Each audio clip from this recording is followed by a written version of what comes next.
Buenas noches, aquí estamos en Enecultura, en Detrás de la Noticia, la sección que todos los viernes ustedes esperan, porque, como dijo alguien aquí en el estudio, es una manera de ilustración cultural en un mundo de oscuridad y de falta de racionalidad, de formación, de intelectualización, o como solía decir Leonel, de conceptualización, que era una frase que usaba mucho en sus conversaciones, en sus entrevistas.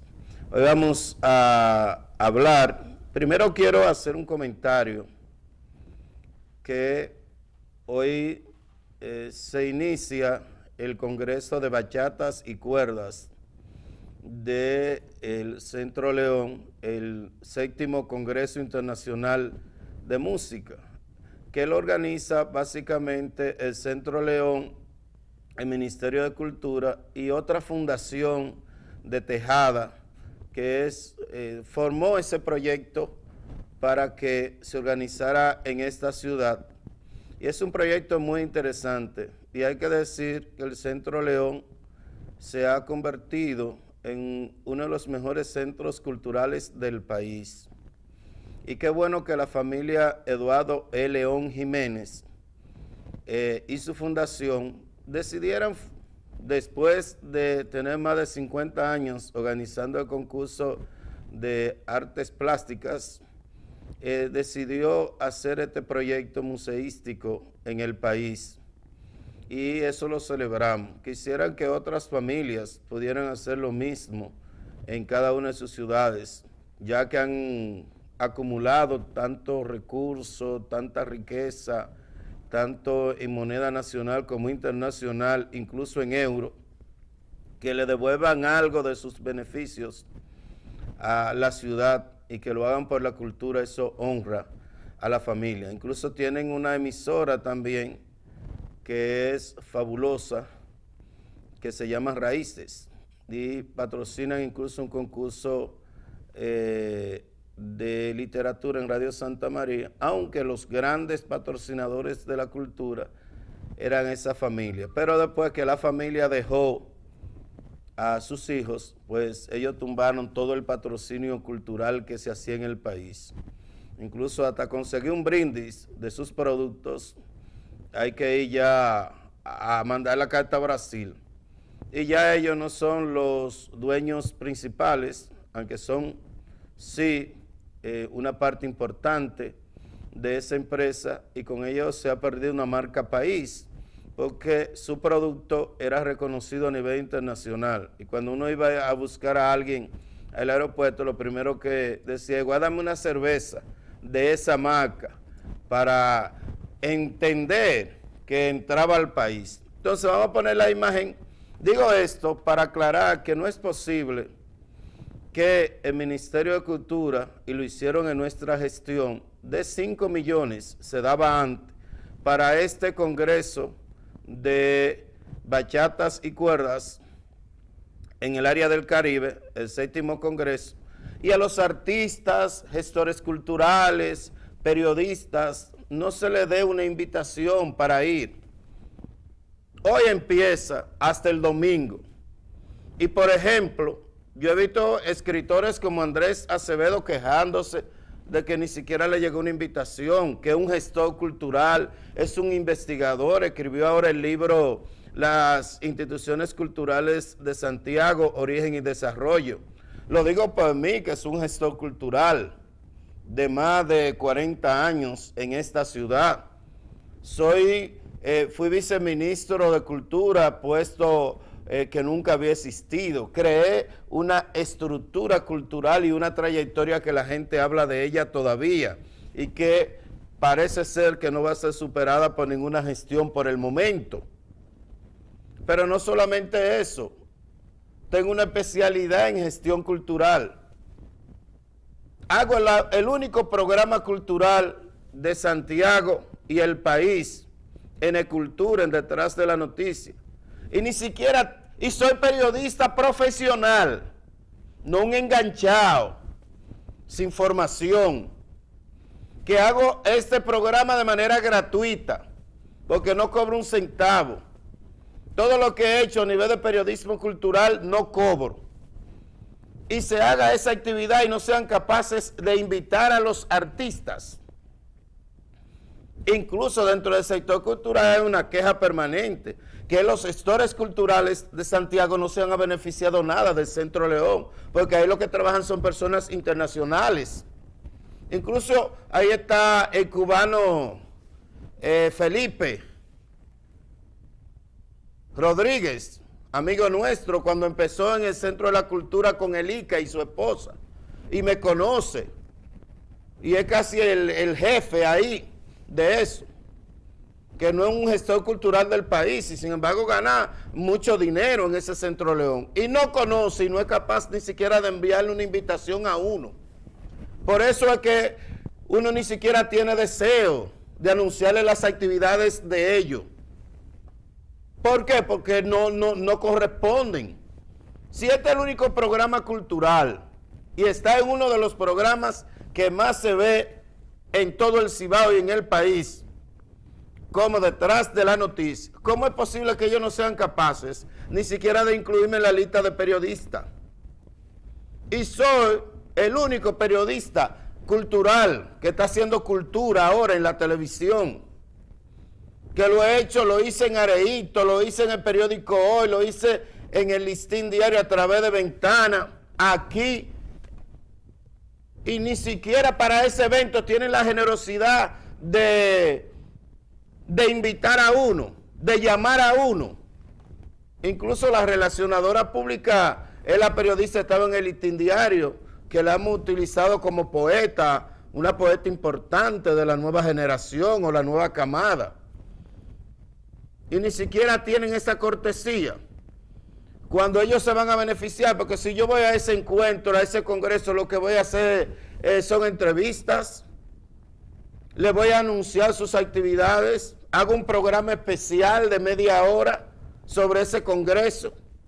Es decir, que la invitación que ellos me puedan hacer, yo se la devuelvo en publicidad, y no son capaces ni siquiera de llamar a uno. Entonces, ¿qué tenemos que hacer los artistas? No ir, no anunciarle ese evento. Andrés Acevedo, los verdaderos gestores culturales, que en términos económicos no se han beneficiado porque ni siquiera han podido ser empleados. Y los que empezaron a ser empleados ahí, como Danilo de los Santos, Mina Guerrero, tuvieron que irse. Incluso el que se creía, le decían el faraón de ese centro, Emilio Yunen, también tuvo que irse. Entonces tienen este congreso con el financiamiento del Estado a través del Ministerio de Cultura, que aquella vez daba 5 millones de pesos, que a mí nunca me lo dieron en un año, y a ellos se lo dan para una actividad. Entonces no son capaces de invitar a lo que hacemos cultura y hacemos periodismo cultural en esa ciudad donde se realiza el bendito congreso. Entonces así no se puede. Por eso es que a veces yo tenía un sentido de nacionalidad, que lo aprendí en la izquierda, cuando era de la izquierda, de la UPA, en la UNED. Pero ese sentido de nación a uno se le va perdiendo, porque esta es una nación en proyecto. Deben surgir un nuevo Duarte, un Sánchez, un Mella. Porque si en el mismo sector, que es uno que habita y que ha fortalecido la ciudad, no lo toman en cuenta para una simple invitación de un congreso de bachatas y cuerdas. Además saben que yo soy un hombre que me gusta y he estudiado la bachata, porque hay muchísima bachata que tiene mayor contenido que mucho merengue, que mucha música romántica. Soy un conocedor y ni siquiera me invitan para que yo hable de mi experiencia de la bachata. Oyendo a los grandes maestros como Paniagua, Luis Segura, que hoy publiqué a propósito una foto. Pena es lo que siento en el alma porque esa mujer no entiende y me hace perder la calma. Esa es la literatura de la bachata. Entonces, en esta ciudad es que vivimos, es que hacemos televisión, es que venimos aquí todos los viernes a hacer un programa cultural. Cuando se hace un evento cultural, sus funcionarios, no la familia, incluso ese señor que mencionamos ahorita, Luis Felipe, que nos conoce, que lo asumíamos como amigo, tampoco es capaz de poner a su gente que dirige a que nos llamen, nos inviten. No, hombre, esa actividad que yo no la anuncio. Quien quiera que le dé, que yo. Pero mientras me estén haciendo eso con la cultura y con lo que hacemos periodismo cultural, no le anuncio esa actividad. El primer comentario que hago de eso es el fin de semana, que se coman su 7º Congreso de Bachatas y Cuerdas que organiza el Centro León con el patrocinio que aquella vez eran 5 millones, no sé cuánto le dan ahora el Ministerio de Cultura. Señores, vamos a una pausa y regresamos en Cultura diciendo las verdades que los sectores interesados quieren que hasta en cultura se olviden y se tapen.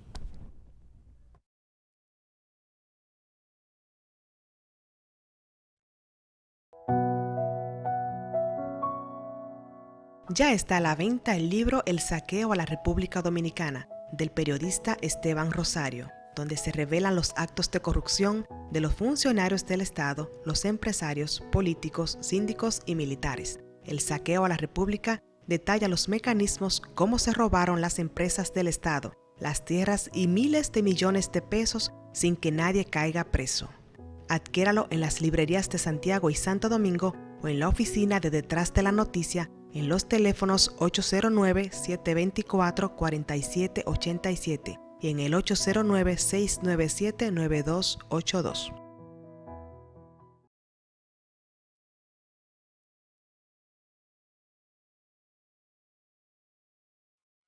Regresamos. Vamos a ver las efemérides literarias del mes pasado, porque el programa a veces se genera demasiado contenido y no es posible exhibirlo en un periodismo cultural que apenas son media hora, y no son media hora nada, son 25 minutos, porque hay que entregar 5 minutos antes al canal. Es decir, que en definitiva son 25 minutos de programa. Vamos a ver las efemérides literarias del mes pasado, porque a la gente le gusta que la pasen. Ahí estamos.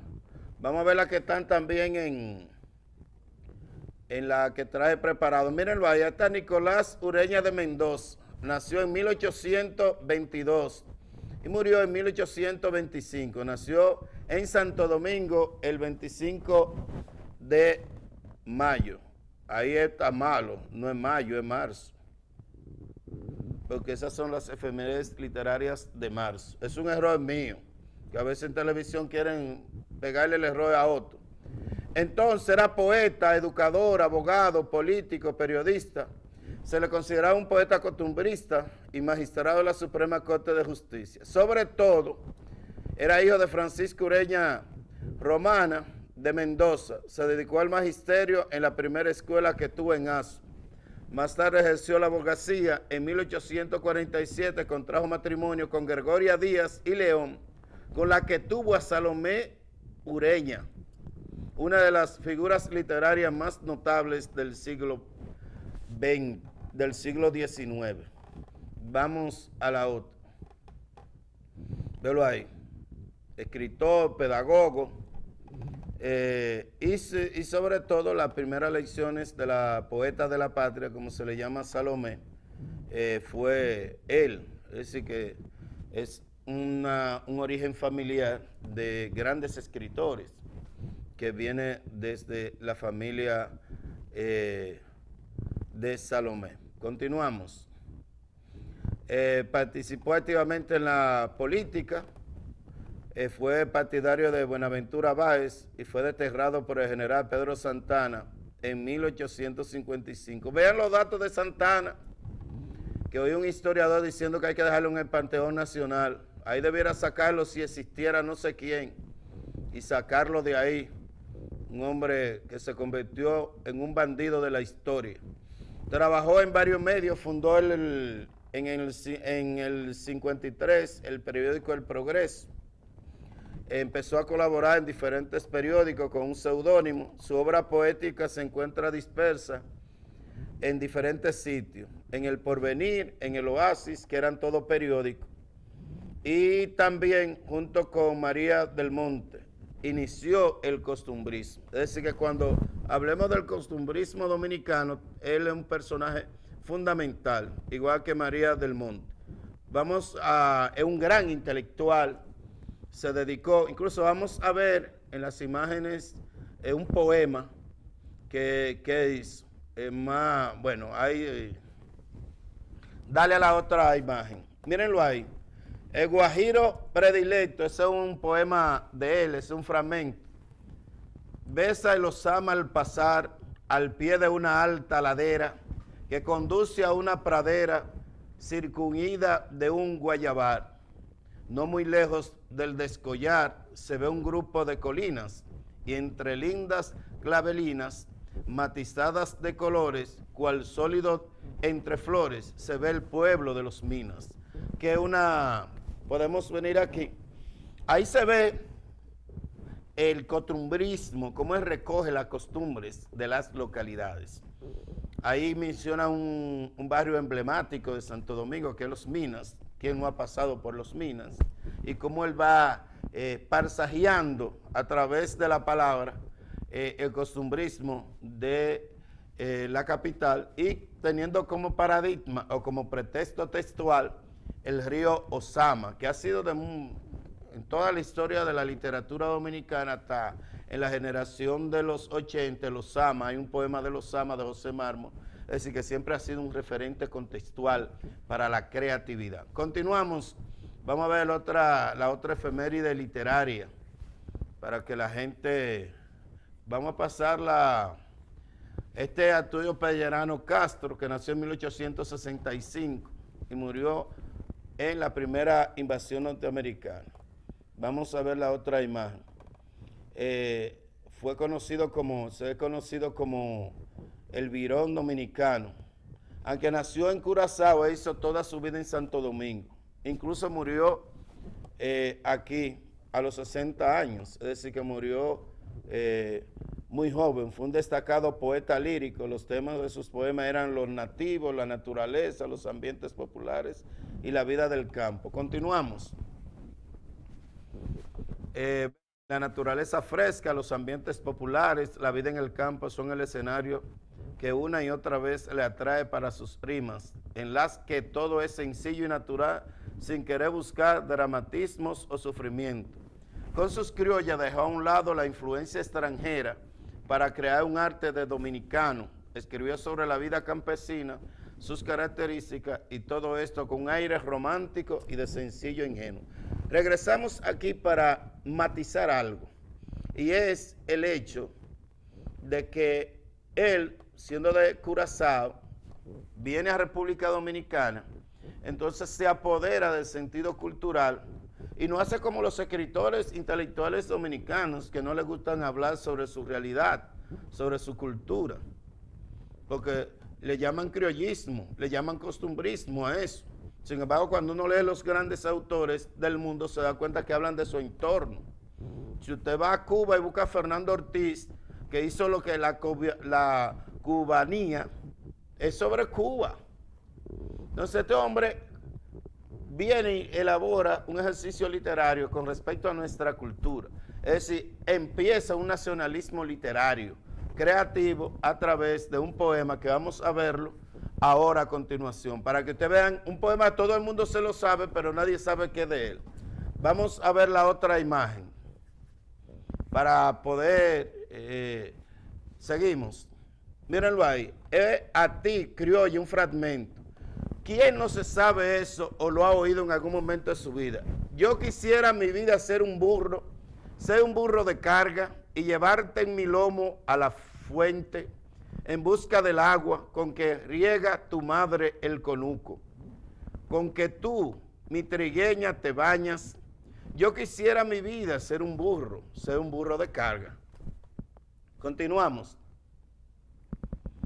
y llevar al mercado tus frutos y traer para ti dentro del argana el vestido que ciñe tu cuerpo, el pañuelo que cubre tu espalda, el rosario de 50 de vidrio con el Cristo de plata, que cual rojo collar de cerezas rodee tu garganta. Yo quisiera mi vida ser un burro, ser tu burro de carga.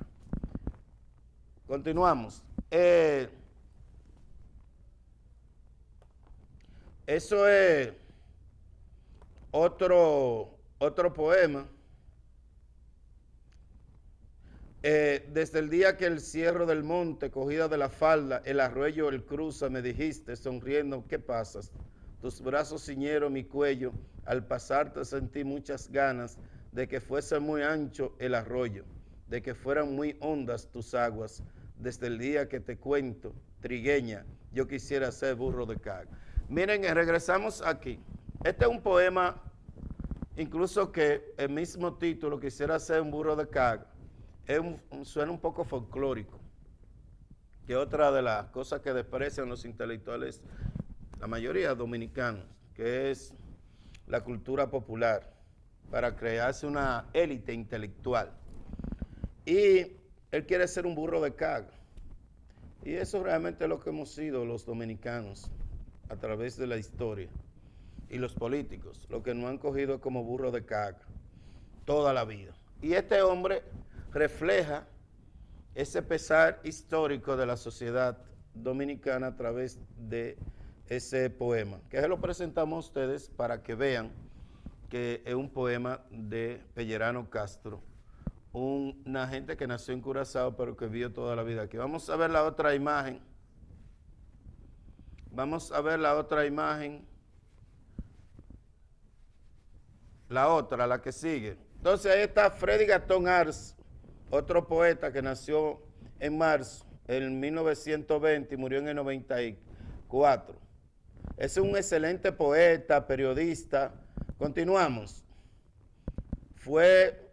Nació en San Pedro de Macorís y formó parte de los fundadores y directores de las revistas y ediciones de la Poesía Sorprendida, que es un movimiento extraordinario de la poesía dominicana, cuya colección ha tenido 2 reimpresiones a iniciativa suya, en 1974 y 1988. Ha publicado Blia, una antología poética de Franklin Miesesburgo, Leyenda de Muchacha, Mágico Quesada. Vamos a pasar a la otra imagen para ver un fragmento de ese poema.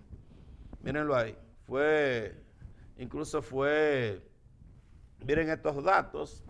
En el 62, yo no había nacido, fue elegido para organizar la Escuela de Comunicación de la Universidad Autónoma de Santo Domingo. En el 66, elegido vicerrector de la Facultad de Humanidades de la misma y dirigió el vespertino El Nacional desde su gestión y aparición en septiembre de 66 a 74. Es decir, que tenemos un poeta, un escritor, un intelectual, que fue una fuente permanente para los escritores de la República Dominicana. Vamos a la siguiente imagen. Mírenlo ahí. Todo el mundo lo respetaba, hizo buena amistad con Manuel Rueda, trabajaron juntos en el periódico. Y miren el poema Biblia, es un fragmento.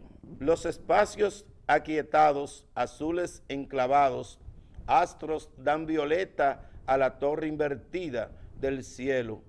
La torre estática, muda, salta nerviosa en sus risas y gemidos, como mama tallada de virginidad. Cantar de los gallos, espalda de vigilia, el mundo noche de todos los donceles. Vamos a la otra. No da para la otra. La vida perdido inconsciente. ¿Por qué la vida trajo color rubor de timidez? Quedó destrozado el valladar de los ojos, clavado torre en el mar de los sueños, molido de sangre de los sensitivos, blanco de las olas altas llegadas, como la incertidumbre a 2 pavores y 5 pétalos caídos. Traéis a Biblia.